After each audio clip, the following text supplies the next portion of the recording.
Good morning, good afternoon, good evening. How are you doing? Thank you for being here. I appreciate you all. If this is your first time, welcome. I am Coach Sherry. I hope you are finding what you want when you come to this channel. If you've been here before, welcome back. How you been? What's going on? Be sure to give this video a thumbs up. And also, if you're not yet part of this team, hit that subscribe button. I'd love to have you part of this team.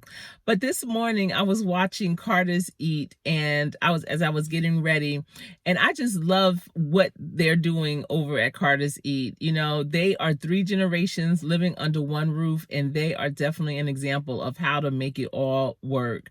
And, you know, watching Lisa, who is the mother of it all, who's also my soror, you know, seeing her just juggle everything, life, work, and just family, everything, is always wonderful to see, because I know that sometimes it can be challenging, but you know what? When you're in that sandwich generation, oof, that's what happens. And she's definitely handling it and being a great example for those of us that may have been through that or are going through that now. So if you haven't checked out Carter's Eats, definitely check them out. But I was thinking about the different stages in life and how whatever stage you're in determines where you're going to live. If you are a young adult, single, and are moving on by yourself, oftentimes single people, I'm just thinking about my son, and, you know, he wanted to be in the mix, you know, be in a very familiar but entertaining kind of access place where he was close to public transportation if he wanted, to the train, close to restaurants, close to, you know, places, after hours spots where he can go and hang out with friends.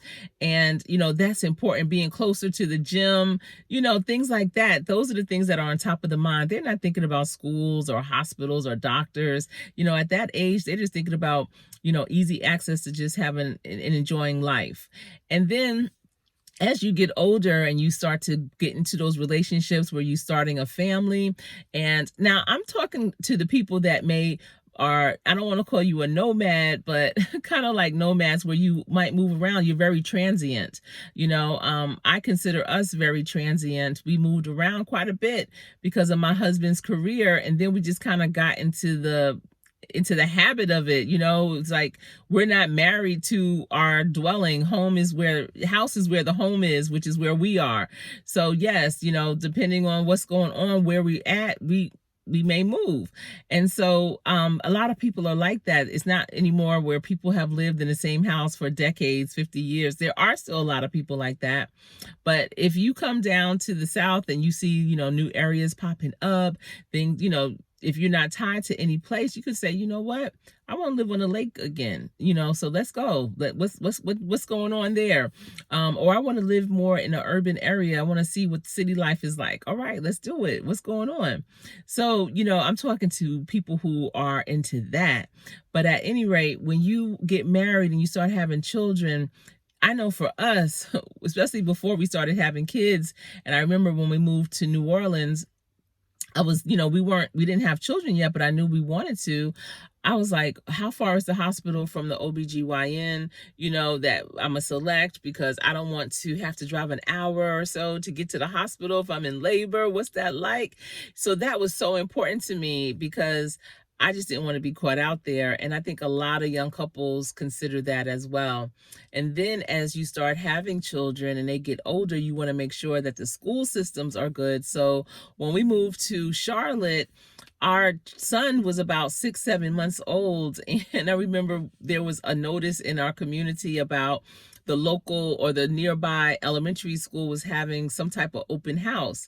We didn't read the fine print. We just saw open house and we was like, oh, okay, we want to check out the school and see what the administration is like and all that. And I remember when we went, we didn't know that it was for really people that were going to start that school that fall.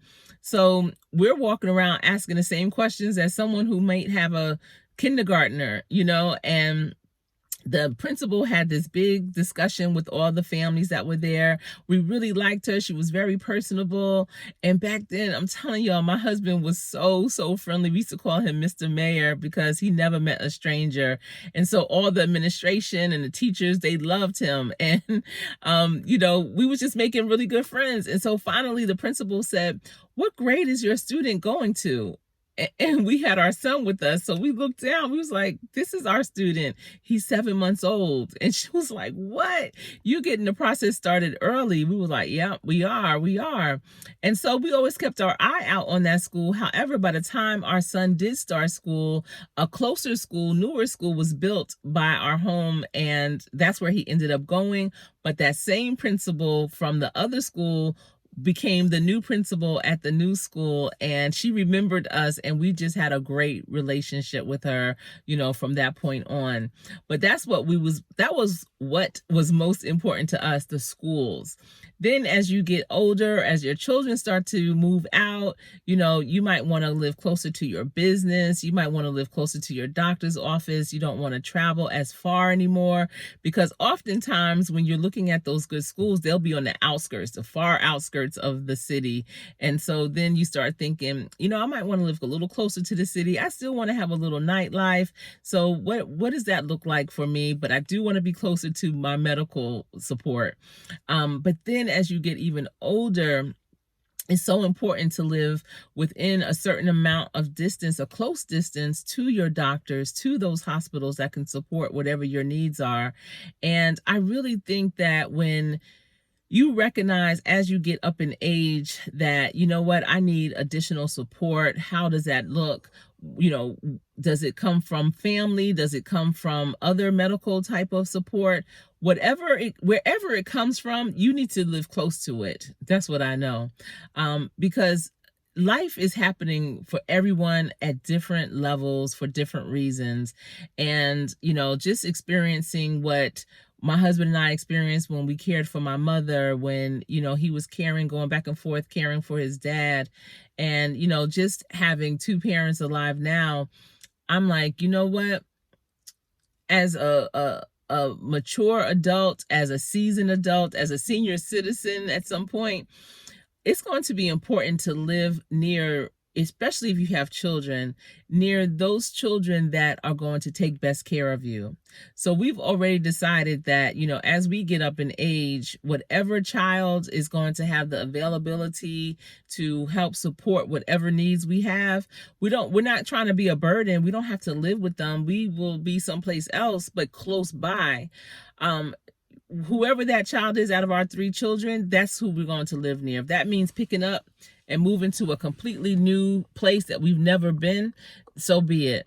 Because it's so important when you get up in age to be fully supported, especially with your medical care, having those people around you that are going to be your true advocates, having it where they have accessibility to you, where it's not a stop, drop, and roll.